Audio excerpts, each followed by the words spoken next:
welcome back to Untethered. Since my internet is out yet again, the internet service here really sucks. At least once a week, I'm out of service. Never do they refund us. Even if it's a couple days, I was out for 2 weeks. Anyway, I decided this would be a great time to record a recap of my Coachella weekend, since I have nothing else to do while I wait for the internet to come back on. I know my recap is the exact reason why I don't give a link. I don't tell people that I know about me recording. There may be 2 people who know that I have a podcast out there somewhere, but they don't know anything about it. They don't know anything about it. And it's so that I can be fully honest. I don't want to hurt anyone's feelings. I don't want anyone to be offended, because I'm just sharing my experience and my thoughts. And I think I'm pretty clear when I say, I'm judging you. But I do love my friends and the people around me and my family of choice, and I don't want anyone to be hurt. I also don't want other people to know other people's business. So there's my disclaimer. Holy fuck, this was a crazy weekend. I had so much fun. I don't know that this weekend will be topped this year. This is probably the best weekend of 2024, and it's only April. I danced, not even my heart out, my soul out. I just danced until I physically couldn't dance anymore. And then I still danced. I've been back for 2 or 3 days now, back home. And I've still been just sleeping and trying to recover. And I was sober all weekend. I barely ate because I was trying to stay as hydrated as possible. So it's not like I have any hangover sickness. So let's do a quick recap. I probably should have taken notes before I recorded, but it is what it is. We got there on Thursday and set up camp. And immediately I realized I was out of my element with a bunch of kids. And by kids, I mean everybody was under 30. Our camping neighbors were 18 and 21. And that was the theme of the whole weekend. I could have been everybody's mom. Everybody. There were maybe a handful of people that I saw that looked to be my age or older. Everyone else looked very young. Thursday night, we went to the camping hub to party a little bit. And I will just call them my host. The person who invited me for the weekend. I'll just say my host. Decided to partake in shrooms. My host, I found, brought so much weed and shrooms that we easily could have gotten a multi-year sentence had the car been pulled over. I knew that he was going to bring some party supplies, but I thought it was going to be a personal amount. Not an amount to supply the whole campground. And I don't think he shared. So the shrooms started on Thursday, and I went back to camp to get some sleep. He partied until the party was over, which is probably 3. The next morning, he was still shroomed out. We went to the festival, and it seemed empty, but I think it was a great intro for day 1. I saw a lot of groups, danced. Saturday kind of the same, but on Saturday, and I think I recorded something else. I'm going to have to listen because I did record while I was there, but I haven't listened or edited anything. But on Saturday, my host ditched me. My host was shroomed the fuck out on Saturday. He was determined to be very high to see a set he really wanted to see. So I decided specifically not to go to that set. I didn't really want to be around that energy. And then I didn't see him again until Saturday night. And he was angry because all of the young ladies that he was chasing, nobody wanted to hang out with him. So on Sunday morning, he stormed out of camp saying, no one wants to hang out with me. And I was like, bitch, am I chopped liver? I'm your friend. You invited me here. Don't say nobody wants to hang out with you. Because I do, but you just keep leaving in order to do your high thing or to chase these young ladies. So at first I was in my feelings that morning, and then I decided, no, this is a once in a lifetime opportunity. I'm not going to let my host's emotions, feelings, weirdness get to me. So I continued being excited, and then all of a sudden my host was like, yes, let's hang out. No, shit, maybe that was Saturday. I don't know. So we did go to a few groups together.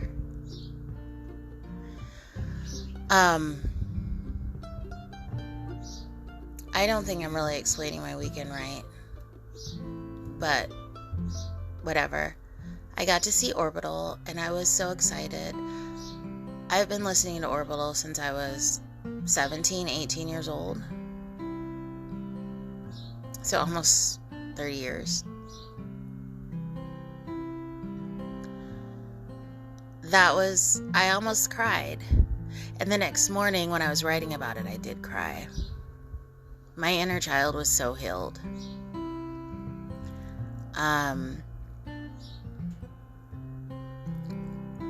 I went to see Flight Facilities do a set, and I really enjoyed being at most sets at the front.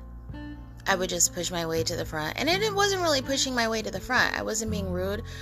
I just was able to find pockets of space because a lot of people weren't dancing.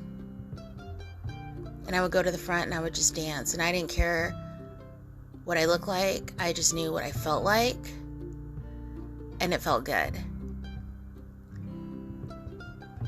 So for Flight Facilities, I was in the front dancing so hard that I wasn't sure if it was my heart beating hard or the music beating through my heart, if that makes any sense. I felt like I couldn't stop dancing, and I was dehydrated. I was tired. My body was aching.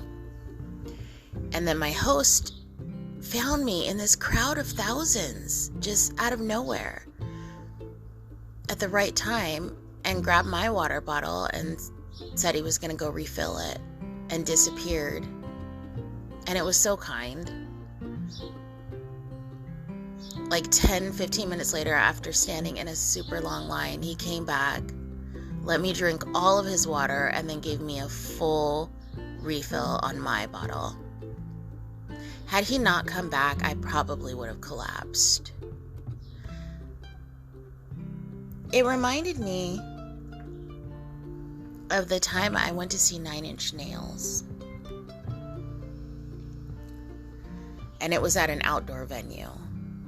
And I decided that I didn't want to be up on the hill smoking weed with my friends. That was lame. I wanted to be down at the bottom, as close to the stage as possible.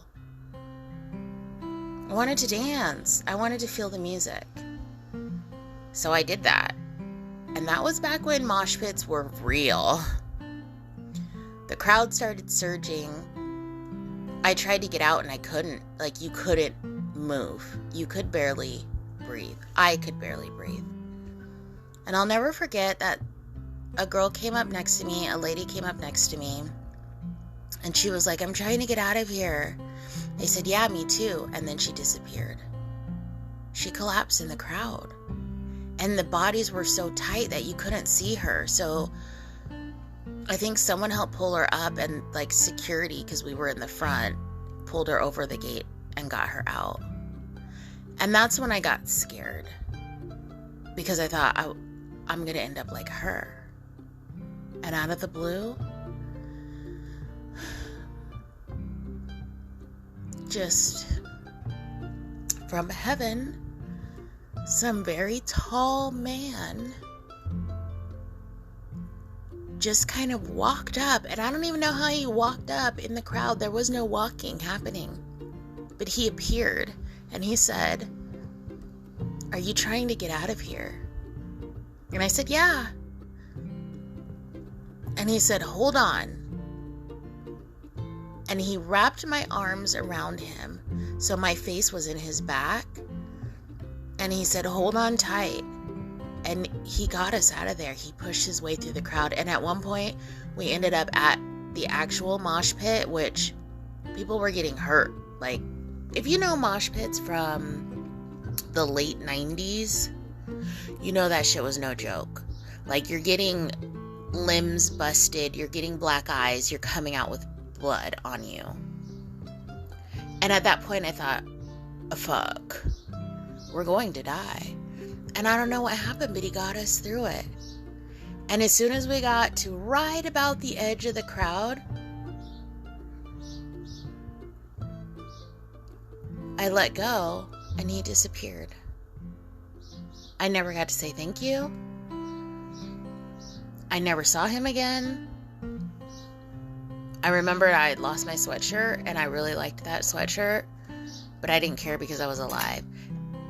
And that's how I felt at flight facilities, that my host was that angel again who came back to give me water. It may sound weird, but it's very true. I spent a lot of time at the festival on my own, and I really enjoyed that. I found that my company is pretty awesome. I don't need to be bothered by someone else's schedule or what someone else wants to do. It just worked. So I was okay with my host doing his own thing. The final day, on Monday, we packed up camp and left.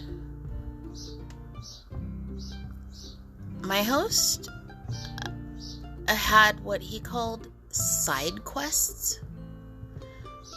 He was so shroomed out all weekend. I don't know medically that that's okay.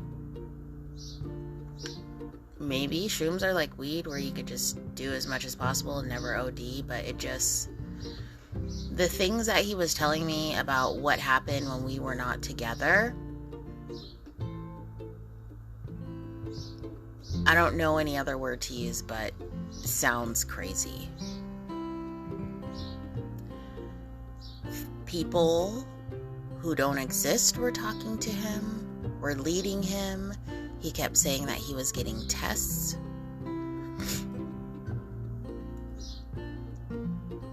He said that he bought I don't know that it was a VIP band, but it was some sort of band to get him in the VIP area from one of the guards for $200. So he was in some back areas walking around before someone finally caught it. He said that one of the sets that he went to see, like, she was talking to him from the stage as she was performing. And then later, even though she looked different, she was in another after hours venue, I guess. And he waited for like 45 minutes after that stage closed because he was being told basically to be a good boy and listen. So that next morning when I woke him up, he was really pissed about it because he thought when he woke up he would be at her performance. He said that anyone who hung out with him was in VIP because he is now a VIP. even though his bracelet got taken away from him, he thoroughly believes that our experience on Sunday was because we were in a different dimension / level, a VIP level of the festival, he puts it, where the food was better, the people looked better, the music sounded better, and we had more fun.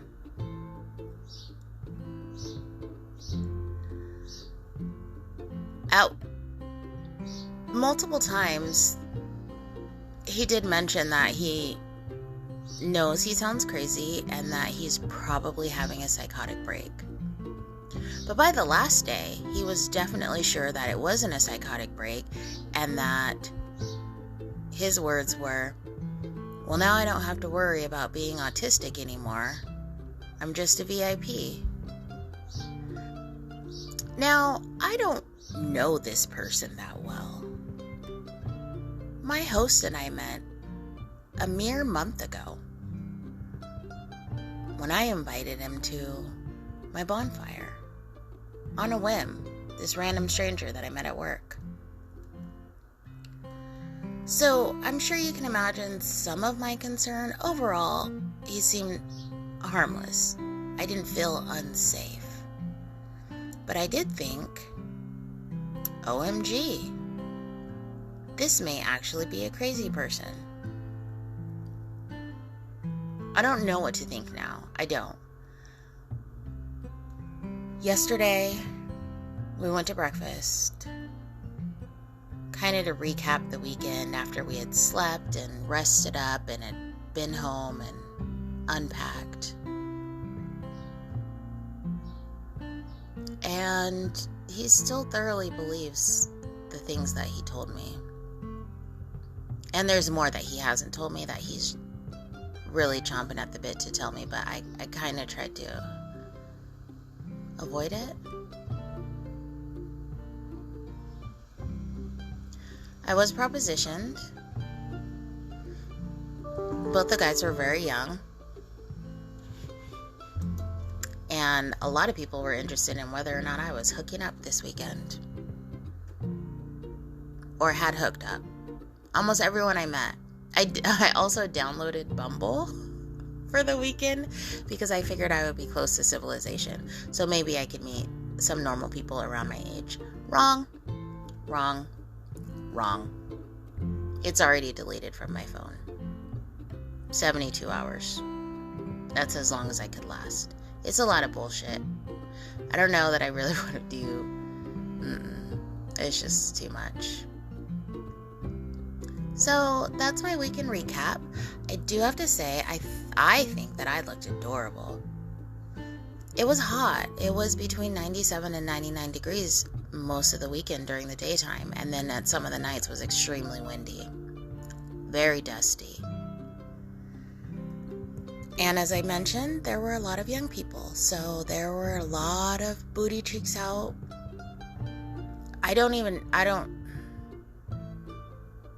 There were a lot of different types of attire. And I knew that I didn't want to wear a lot of clothes because I would be hot. So I dressed accordingly, and I think I dressed cute as fuck. Maybe I'll have one of those pictures as the picture for this episode. Overall, I don't know that I would ever go back. Maybe for one day, like a one-day pass to see some groups that I wanted to see, but essentially we got there Thursday and left on Monday. That's a long time. And for 3 of those days, Friday, Saturday, Sunday, is non-stop dancing, partying, walking. And it's a very expensive event. Every time we got food was at least $50 just for 2 of us. And I'm not talking about anything fancy. I mean like 2 pieces of pizza or tacos and essentially what's a Chipotle bowl? You know, like a burrito bowl? Yeah. Every time, $50.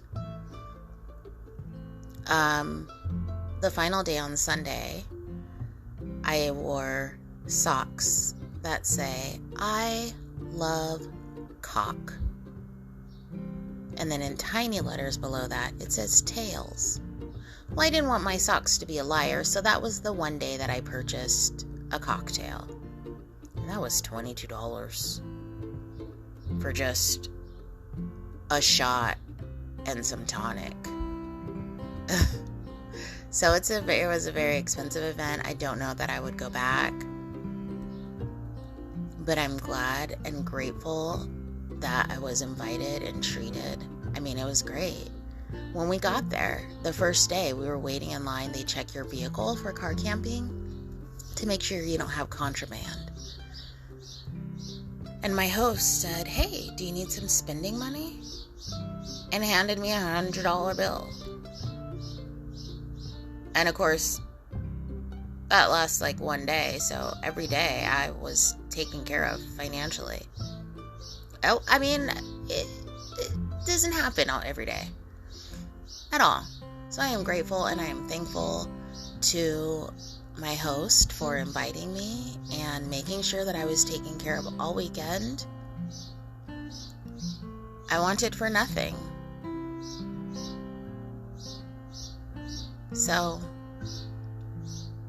that's my Coachella experience. I guess it sounds boring when I say it this way and don't even bother looking up the sets that I saw, but those were the highlights for me. Now that I'm back,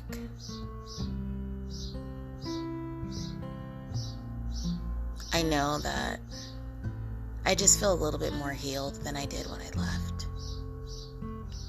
The last thing I want to say is that this weekend was an example to me of something I wouldn't have done in the past when Ivy was alive. The idea of leaving her with someone for that long here, when I don't have a dedicated dog sitter, is terrifying. I probably wouldn't have gone. Even my host had issues with his dog sitter. So yeah, I don't know that that's something that I would have done. So I'm learning to appreciate activities like this because it's been a long time. Even before Ivy, I've had a dog since 2010. So for 14 years, there's some stuff that I just wouldn't have done like that. Of course, some stuff I would have because I was back in the big city with doggy daycare, but you get it. Overall, it was a healing weekend, and I am grateful. I am thankful. I needed that. Thank you for listening.